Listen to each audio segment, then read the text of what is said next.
We're going to spend most of our time probably on number 5, because this is a huge criteria for everybody who works in historical scholarship. If you can have accounts, if you have accounts that are early, this is golden. And so I want to show you how early the accounts of Jesus's miracles really are. In other words, how far back can we go via the historical process to see how soon people were talking about his miracles? Were those things just legends that developed decades or even centuries after the fact, or were people shortly after his life discussing these sort of miracles, his resurrection, so on and so forth? So let's start by looking first just at a timeline of the New Testament. When people lay out when the New Testament was written, these are kind of 2 bookends that they usually discuss. Maybe not the temple being destroyed as a bookend, but just a key date in the 1st century, at least when it comes to Palestine, Israel. It was a huge event for them because this is when the Romans came in and destroyed Jerusalem, including the temple.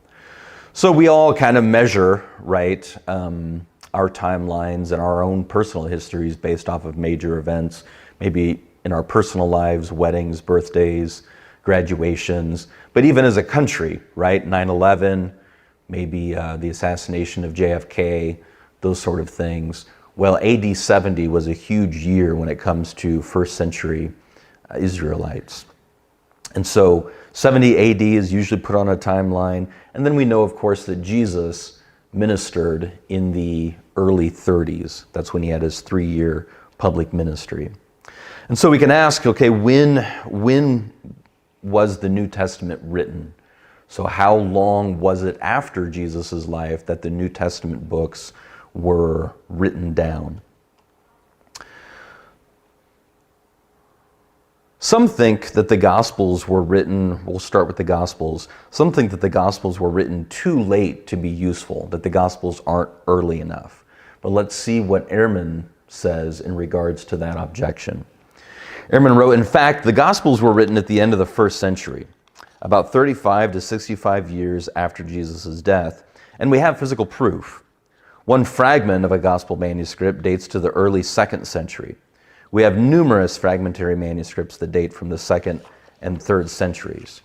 So scholars typically date these Greek compositions to the end of the 1st century, with Mark probably being the first Gospel. There's a lot of debate back and forth whether Mark or Matthew was first. Ehrman takes the position that Mark was probably first. Written around 70 CE. I still use AD, so forgive me if we interchange that back and forth. Matthew and Luke being a bit later, probably 80 to 85, and John being the last, 90 to 95. Now he's giving ranges because we don't know the exact year, obviously. And these are, maybe later than I would be a bit comfortable. If I was going to lay out a range of when the Gospels were written, I would probably lean towards a little bit earlier than this. But this is not something that I'm going to fight tooth and nail about. It's very difficult to date exactly when the Gospels were written. So if you have another book, let's say, by a Christian scholar, you'll find that they will tend to give a little bit earlier date ranges. But since we're looking at Ehrman's material, I'm comfortable with these ranges, right? You might think, well, that's pretty late. I mean, we are talking decades after Jesus' life. Should we be concerned about that? Well, let's take a look at some of these issues and how historians go back even closer to Jesus' life and ministry. Let's put these on the timeline. I am including Ehrman's ranges, but these are broader ranges because I'm including scholars who think the Gospels are written a little bit earlier. So these are bigger ranges than Ehrman gave, but they include Ehrman's ranges in them. So here are, just some general ranges as to when the Gospels were written. As I said, some people, when they first see this, are concerned that this is a bit too late. Okay, this isn't early enough. This doesn't satisfy our criteria of being early to raise our confidence that these accounts actually happened. However, as Ehrman points out, I'll show you in just a second, as Ehrman points out, a lot of the Gospels were put together based on earlier material. And scholars can actually work back into those earlier materials. So take a look at how Ehrman explains this process. He wrote, "What's sometimes underappreciated by mythicists, those who believe that Jesus didn't even exist, who want to discount the value of the Gospels for establishing the historical existence of Jesus, is that our surviving accounts, which began to be written some 40 years after the traditional date of Jesus' death, were based on earlier written sources that no longer survive. But they obviously did exist at one time, and they just as obviously had to predate the Gospels that we now have. The opening words of the Gospel of Luke bear repeating." You guys might remember this as Luke explains his process of writing out the Gospel of Luke. And then he quotes Luke here. "Whereas many have attempted to compile a narrative of the things that have been fulfilled among us, just as the eyewitnesses and ministries of the word delivered them over to us, it seemed good to me also, having followed all these things closely from the beginning, to write for you an orderly account." Ehrman goes on to explain that there's no reason to suspect that Luke is lying here. Luke knew of many earlier authors who had compiled narratives about the subject matter that he himself is about to narrate, the life of Jesus.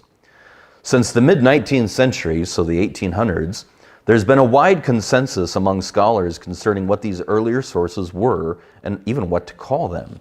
Again, I don't mean to say that every scholar agrees on every detail. On the contrary, scholars vigorously debate many specific issues when it comes to these earlier sources. But in a broad outline, which is what matters for my purposes here, there's considerable agreement based on a very thorough investigation of all the relevant issues by scholars who have devoted their entire lives to studying the question. So in other words, even the Gospels as we have them, Matthew, Mark, Luke, and John, were based on earlier accounts. And historians, through their investigative process, which you'll see Ehrman explain a bit more as we go on, they can work back into these earlier accounts and kind of piece together what these earlier accounts were and how far they go back to the time of Jesus. It's really remarkable. A lot of these accounts were oral accounts. And Ehrman explains how they can date, as historians again, date these oral accounts of Jesus' teaching and miracles and events that he did all the way back to the 30s. So all the way back to the decade in which Jesus himself did his ministry. So take a look at Ehrman explaining these details here. He says, "The gospel accounts of Jesus, all of them entirely or partially independent of one another, survived from within a century of the traditional date of his death. These are based on numerous previously existent written sources and on an enormous number of oral traditions."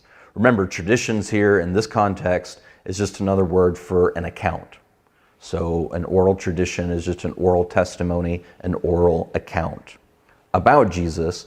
That can be dated, look at this, back to the Aramaic sources of Palestine, almost certainly from the 30s of the first century. The reality appears to be that there were stories being told about Jesus for a very long time, not just before our surviving Gospels, but even right before their sources had been produced. If scholars are right, they were based on oral accounts that had already been in circulation for a long time. How far back do these oral accounts go? Well, anyone who thinks that Jesus existed has no problem answering the question. They ultimately go back to the things that Jesus said and did while he was engaged in his public ministry, say around the year 29 or 30. So historians, through their process, can detect some of these oral accounts in the Gospels, and they date them all the way back to the early 30s through this process. Now, sometimes people think the Gospels are the only sources that we really have about the historical Jesus, or even maybe about his miracles. But that's not the case. As we've seen before, Ehrman points out that a lot of the books in the New Testament discuss the historical Jesus, including his miracles. So I want to quickly, I know we're moving through this material pretty quickly, but I want to jump over to another book in the New Testament, and that is the book of Acts. So as we've seen already, Ehrman notes that Acts should be considered an additional independent source. Quite a range. Ehrman is going to lean towards more the end of this range, the upper end of this range in terms of when Acts was written. Other scholars will say that Acts was written a bit earlier than that, even down into the 60s potentially. But regardless of exactly when Acts was written, the book of Acts is really incredible because it contains very, very early material, as we'll see Ehrman flesh out here. So take a look at what Ehrman says concerning Acts. The Acts account gives clear evidence of being very early and Palestinian in origin, as happens occasionally in the Gospels. Here too, a key word is left in Aramaic. Akeldama means field of blood, the original language of the story.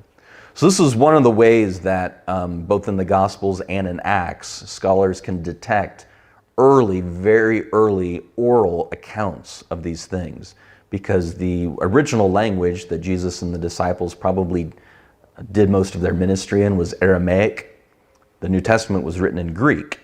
And so when the original Aramaic words are kept in various quotes of Jesus and the disciples, that leads historians to believe that that particular material then dates all the way back to what they actually said in the 30s, because it's left in the original language. That's one of the ways historians can pull out some of those early oral accounts. This is a tradition, an account that goes back to the earliest Christian community in Palestine. Luke's not simply recording accounts from his own day in the 80s, he's recording accounts that, some of them at least, stemmed from as much as half a century earlier. So I hope you're grasping the point here. Even though if Acts was written in the 80s, it includes material that can be dated way earlier than that.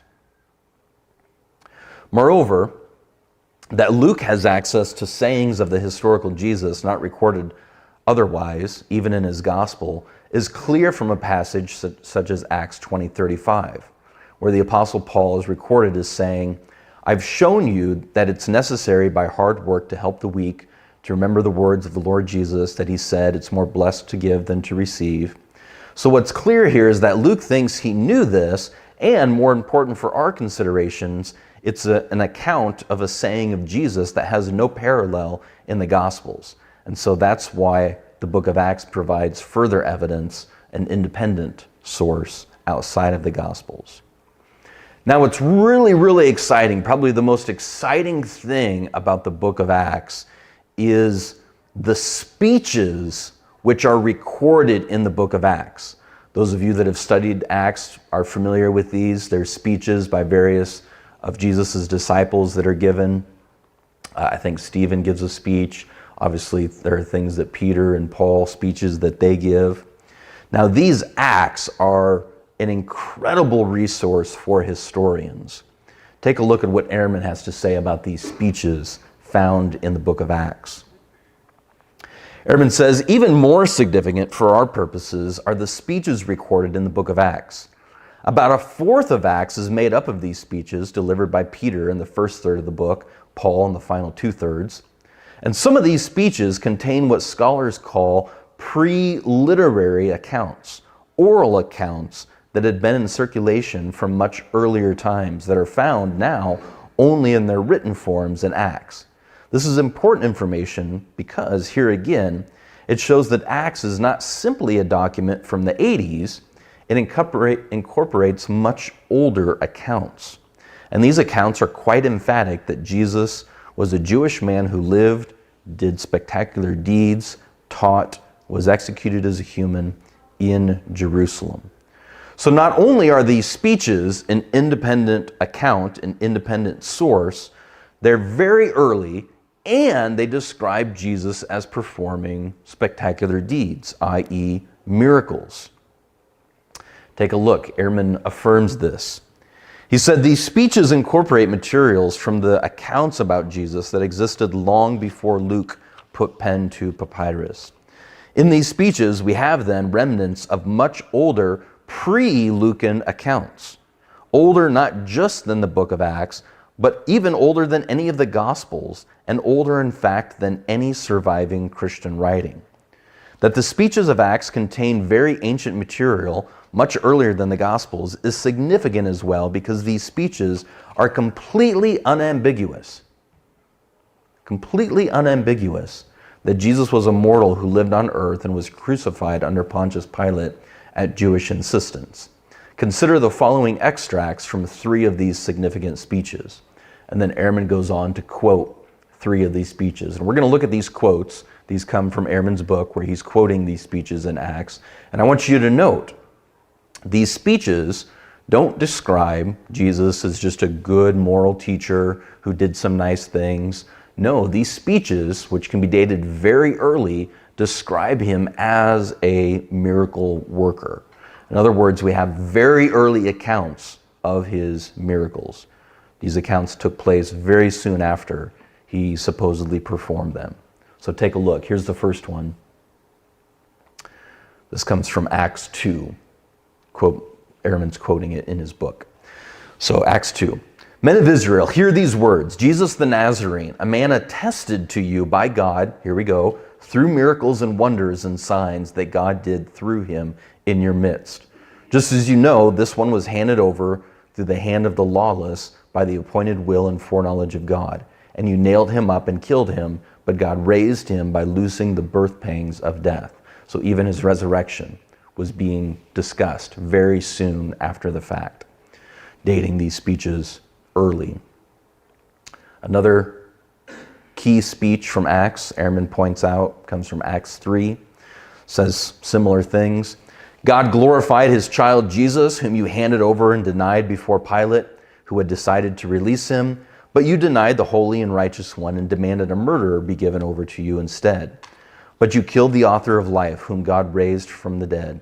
There's his resurrection, as we are witnesses of it.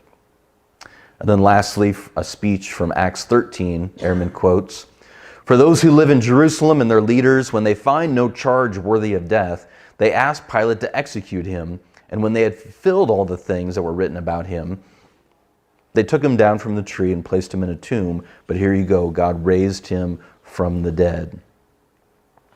So I know this is a lot of nitty-gritty detail, and some people really love historical investigation. They love looking at these details.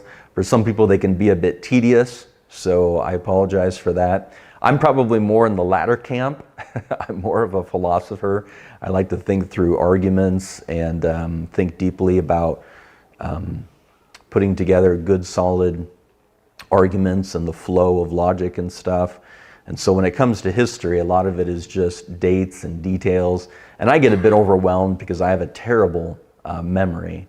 But I think this stuff is important to be aware of, even if we can't memorize all the details, just to know how early these accounts can be dated and how professional historians have dated these accounts of his miracles and his resurrection very, very early.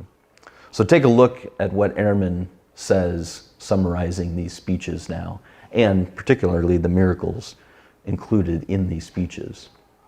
He wrote, the idea that Christians were telling stories of Jesus' life, death, and resurrection before Luke, before Mark, before Paul even, is held by virtually all scholars of the New Testament.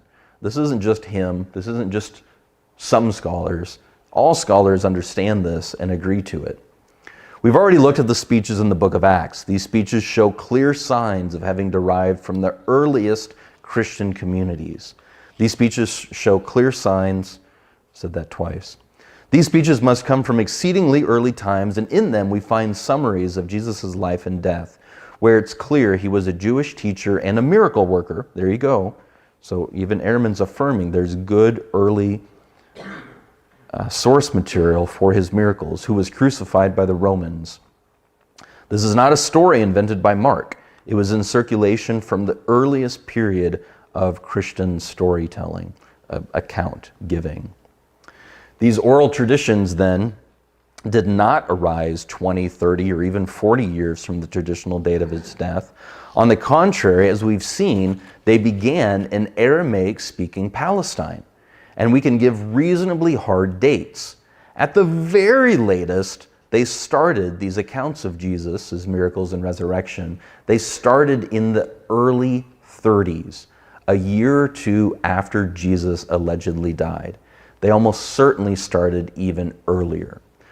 So what we can conclude from this, right, is not necessarily that Jesus did these miracles and rose from the dead, but what we can definitely exclude from any realm of possibility based on historical investigation, we can completely reject the idea that his miracles and resurrection were legends that developed decades later, because we have source material that comes from shortly, just a couple years after his death, that people were discussing his resurrection and miracles. So we can date these speeches, and Ehrman does, back to the 30s. And as we've seen, these speeches talk about his miracles and his resurrection. So that's why I'm saying the miracles and the resurrection of Jesus meet this criteria of having very early sources. Now, as impressive, right, as impressive as these speeches are in the book of Acts, we have something even better than that.